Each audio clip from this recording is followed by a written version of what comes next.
ಸರ್ವರಿಗೂ ನಮಸ್ಕಾರ. ನಿಮಗೆಲ್ಲರಿಗೂ ಸಿರಿಗನ್ನಡ ಕಸ್ತೂರಿ ಯೂಟ್ಯೂಬ್ ಚಾನೆಲ್ಗೆ ಪ್ರೀತಿಯ ಸ್ವಾಗತ. ಪ್ರೀತಿಯ 10ನೇ ತರಗತಿಯ ವಿದ್ಯಾರ್ಥಿಗಳೇ, ಇಂದಿನ ಈ ವಿಡಿಯೋದಲ್ಲಿ ನಾನು ನಿಮಗೆ 8 ಅಥವಾ 10 ವಾಕ್ಯಗಳಲ್ಲಿ ಉತ್ತರ ಬರೆಯಿರಿ, ಇದಕ್ಕೆ ಸಂಬಂಧಿಸಿದಂತೆ ಕೇಳಬಹುದಾದ ಪ್ರಶ್ನೆಗಳ ಬಗ್ಗೆ ತಿಳಿಸಿಕೊಡ್ತಾ ಇದ್ದೇನೆ. ನಿಮಗೀಗಾಗಲೇ ತಿಳಿದಿದೆ, ಗದ್ಯ ಭಾಗದಲ್ಲಿ ಶಬರಿ ಪಾಠದಿಂದ 8-10 ವಾಕ್ಯಗಳಿಗೆ ಕೇಳಲಾಗತ್ತೆ. ಹಾಗೆಯೇ ಪದ್ಯದಿಂದ ಸಂಕಲ್ಪ ಗೀತೆ, ಕೌರವೇಂದ್ರನ ಕೊಂದ ನೀನು ಹಾಗೂ ವೀರಲವ ಪದ್ಯ ಭಾಗದಿಂದ ಕೇಳಬಹುದು. ಅದರಲ್ಲಿ ಬಹುತೇಕ ಸಂಕಲ್ಪ ಗೀತೆ ಪದ್ಯದಿಂದ ಕಂಠಪಾಠಕ್ಕೆ ಕೇಳುವುದರಿಂದಾಗಿ ಕೌರವೇಂದ್ರನ ಕೊಂದ ನೀನು ಹಾಗೂ ವೀರಲವ ಪದ್ಯವನ್ನ ನೀವು ಹೆಚ್ಚಿಗೆ 8 ಅಥವಾ 10 ವಾಕ್ಯಗಳಲ್ಲಿ ಉತ್ತರ ಬರೆಯಿರಿ, ಈ ಪ್ರಶ್ನೆಯನ್ನು ನಾವು ನಿರೀಕ್ಷಿಸಬಹುದು. ಮೊದಲನೇದಾಗಿ ಶಬರಿ ಪಾಠದಿಂದ ಕೇಳಬಹುದಾದ ಪ್ರಶ್ನೆ: ನಂಬಿಕೆಟ್ಟವರಿಲ್ಲ ಎಂಬ ಮಾತು ಶಬರಿಯ ಪಾಲಿಗೆ ಹೇಗೆ ವ್ಯಕ್ತವಾಗಿದೆ? ಅಥವಾ ಶಬರಿಯ ಚಿಂತೆ ಹಿಂಗೆ ಹೋದ ಸಂದರ್ಭದ ಸ್ವಾರಸ್ಯವನ್ನು ವಿವರಿಸಿ. ಹೀಗೆ ಯಾವುದೇ ಪ್ರಶ್ನೆ ಶಬರಿ ಪಾಠಕ್ಕೆ ಬಂದರೂ ಸಹ ನೀವು ಉತ್ತರವನ್ನ ಈ ರೀತಿಯಲ್ಲಿ ಬರೆಯಬಹುದು. ಗಮನಿಸಿ, ಅಲ್ಲಿ ಶ್ರೀರಾಮನ ಗುಣ ಸ್ವಭಾವಗಳ ಸೆಳೆತಕ್ಕೆ ಸಿಕ್ಕಿ ಅವನನ್ನು ಕಾಣುವುದೇ ಜೀವನದ ಏಕೈಕ ಗುರಿ ಎಂದು ಭಾವಿಸಿದ್ದ ಅಸಂಖ್ಯಾತ ಭಕ್ತರಲ್ಲಿ ಶಬರಿಯು ಒಬ್ಬಳು. ಈಕೆ ಮತಂಗ ಋಷಿಯ ಆಶ್ರಮದಲ್ಲಿದ್ದಳು. ಮತಂಗ ಮಹರ್ಷಿಗಳು ಶ್ರೀರಾಮ ಲಕ್ಷ್ಮಣರು ಇಲ್ಲಿಗೆ ಬಂದೇ ಬರುತ್ತಾರೆ, ಭಕ್ತಿಯಿಂದ ಕಾದಿರು ಎಂದು ಹೇಳಿರುತ್ತಾರೆ. ಮತಂಗರು ದಿವ್ಯಲೋಕವನ್ನ ಸೇರಿದ ಬಳಿಕ ಶಬರಿ ರಾಮಧ್ಯಾನದಲ್ಲಿ ತೊಡಗಿ ರಾಮನ ದರ್ಶನಕ್ಕಾಗಿ ಕಾದಿದ್ದಳು. ರಾಮನ ಸ್ವಾಗತಕ್ಕಾಗಿ ಶಬರಿ ಪ್ರತಿದಿನವೂ ವನಕ್ಕೆ ಹೋಗಿ ತಳಿರು, ಹೂ, ಕಡು ಸವಿ ಹಣ್ಣುಗಳನ್ನು ತಂದು ಅವುಗಳನ್ನು ಜೋಡಿಸಿಟ್ಟು ಹೂಮಾಲೆಯನ್ನ ಕಟ್ಟಿ ಮಧುಪರ್ಕವನ್ನು ಸಿದ್ಧ ಮಾಡಿಟ್ಟುಕೊಂಡು ರಾಮನಿಗಾಗಿ ಕಾಯುತ್ತಿದ್ದಳು. ಅಂತೂ ಅವಳ ನಿರೀಕ್ಷೆ ಹುಸಿಯಾಗಲಿಲ್ಲ. ಸೀತೆಯನ್ನು ಅರಸುತ್ತಾ ರಾಮಲಕ್ಷ್ಮಣರು ಮತಂಗಾಶ್ರಮವನ್ನು ಪ್ರವೇಶಿಸಿ ಶಬರಿಗೆ ದರ್ಶನ ನೀಡುತ್ತಾರೆ. ಶಬರಿ ಅತ್ಯಂತ ಸಂತಸಗೊಳ್ಳುತ್ತಾಳೆ. ತನ್ನ ಬಗೆಯ ಬಯಕೆಯಂತೆ ರುಚಿ ರುಚಿಯಾದ ಹಣ್ಣುಗಳನ್ನು ನೀಡಿ ವನಮಾಲೆಯನ್ನು ಕೊರಳಿಗೆ ಹಾಕಿ ಅವರನ್ನು ಸತ್ಕರಿಸಿ ಹಿಗ್ಗುತ್ತಾಳೆ. ರಾಮ ಲಕ್ಷ್ಮಣರು ಶಬರಿಯ ಅತಿಥಿ ಸತ್ಕಾರದಿಂದ ಸಂತುಷ್ಟಗೊಳ್ಳುತ್ತಾರೆ. ಕೊನೆಗೆ ರಾಮನನ್ನು ಕಾಣಬೇಕೆನ್ನುವ ತನ್ನ ಬಾಳಿನ ಹಂಬಲ ತೀರಿದ ನಂತರ ಬಾಳು ಅರ್ಥಹೀನವೆಂದು ಭಾವಿಸಿ ಶ್ರೀರಾಮನಲ್ಲಿ ಮುಕ್ತಿಯನ್ನು ಬಯಸಿ ಅಗ್ನಿಗೆ ಹಾರಿ ಯಹಲೋಕದ ಪಯಣವನ್ನು ಮುಗಿಸುತ್ತಾಳೆ. ನೋಡಿ, ಈ ರೀತಿಯಾಗಿ ನಿಮಗೆ ಕೆಲವೊಂದು ಪಾಯಿಂಟ್ಗಳನ್ನು ನೀಡಲಾಗಿದೆ. ಇದನ್ನು ನೀವು ವಾಕ್ಯ ರೂಪದಲ್ಲಿ ಬರೀಬೇಕು, ನೆನಪಿರಲಿ. ಈ ರೀತಿ ಪಾಯಿಂಟ್ ಬರೀಬಾರದು, ಆದರೆ ನೆನಪಿನಲ್ಲಿ ಇಟ್ಕೊಳ್ಬೇಕು ಅನ್ನುವಂತಹ ಕಾರಣಕ್ಕೋಸ್ಕರವಾಗಿ ಈ ರೀತಿ ನೀಡಲಾಗಿದೆ. ಈ ರೀತಿ ಉತ್ತರ ಬರೆದಾದ್ಮೇಲೆ ನಿಮಗೆ ನೀಡಿರುವಂತಹ ಪ್ರಶ್ನೆಗೆ ಸರಿ ಹೊಂದಿಸಿ ಬರೆಯಿರಿ. ಹೀಗೆ ಶಬರಿಯ ಚಿಂತೆ ಹಿಂಗಿ ಹೋಯಿತು, ಅಥವಾ ಹೀಗೆ ನಂಬಿಕೆಟ್ಟವರಿಲ್ಲ ಎಂಬ ಮಾತು ಶಬರಿಯ ಪಾಲಿಗೆ ನಿಜವಾಗಿದೆ ಎಂಬುದಾಗಿ ಬರೀಬಹುದು. ಆನಂತರ ಇನ್ನೊಂದು ಪ್ರಶ್ನೆ: ಲವನು ಯಜ್ಞಾಶ್ವವನ್ನು ಕಟ್ಟಲು ಕಾರಣವೇನು? ಅಥವಾ ಲವನಲ್ಲಿದ್ದ ಕ್ಷಾತ್ರಗುಣ ವೀರಲವ ಪದ್ಯದಲ್ಲಿ ವ್ಯಕ್ತಗೊಂಡಿರುವುದನ್ನು ನಿಮ್ಮ ಮಾತುಗಳಲ್ಲಿ ಬರೆಯಿರಿ ಎಂಬ ಪ್ರಶ್ನೆ ನೀಡಿದಲ್ಲಿ ಉತ್ತರ: ಲವನು ತನ್ನ ಉದ್ಯಾನವನವನ್ನು ಹೊಕ್ಕ ಕುದುರೆಯನ್ನು ನೋಡಿ ಸಿಟ್ಟುಕೊಳ್ಳುತ್ತಾನೆ. ತನ್ನ ಗುರುವಾದ ವಾಲ್ಮೀಕಿ ಮಹರ್ಷಿಗಳು ಉದ್ಯಾನವನವನ್ನು ನೋಡಿಕೊಳ್ಳುವ ಜವಾಬ್ದಾರಿಯನ್ನು ನನಗೆ ವಹಿಸಿ ಹೋಗಿದ್ದಾರೆ. ಈ ಕುದುರೆ ಹೂದೋಟವನ್ನು ಹಾಳು ಮಾಡುತ್ತಿದೆ ಎಂದು ಯೋಚಿಸಿ ಅದನ್ನು ಕಟ್ಟಲು ಮುಂದಾಗುತ್ತಾನೆ.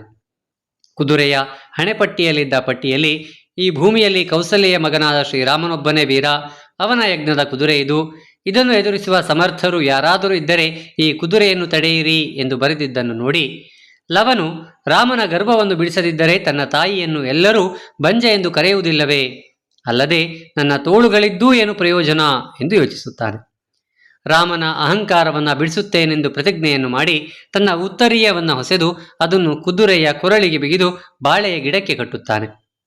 ಮುಂದೆ ಕುದುರೆಯನ್ನು ಕಟ್ಟಿದಾಗ ಮುನಿಸಿತರು ಬೇಡ ಎಂದರೂ ಅದನ್ನು ಕೇಳದೆ ತನ್ನ ನಿರ್ಧಾರಕ್ಕಾಗಿ ಅಚಲವಾಗಿ ನಿಲ್ಲುವ ಲವನ ದೃಢ ಸಂಕಲ್ಪ ಹಾಗೂ ಯಾರೇ ಬಂದರೂ ಯುದ್ಧಕ್ಕೆ ಸಿದ್ಧ ಎಂಬ ಅವನ ವೀರತನದ ಮಾತುಗಳು ಮೆಚ್ಚುಗೆಯಾಗುತ್ತದೆ. ಈ ಉತ್ತರವನ್ನು ನೀವು ವೀರಲವ ಪದ್ಯದಿಂದ ಯಾವುದೇ ಪ್ರಶ್ನೆಯನ್ನು ಕೇಳಿದಲ್ಲಿ ಬರಿಬಹುದು. ಪೂರ್ಣ ನಿಮಗೆ 4 ಅಂಕಗಳು ಸಿಗತ್ತೆ.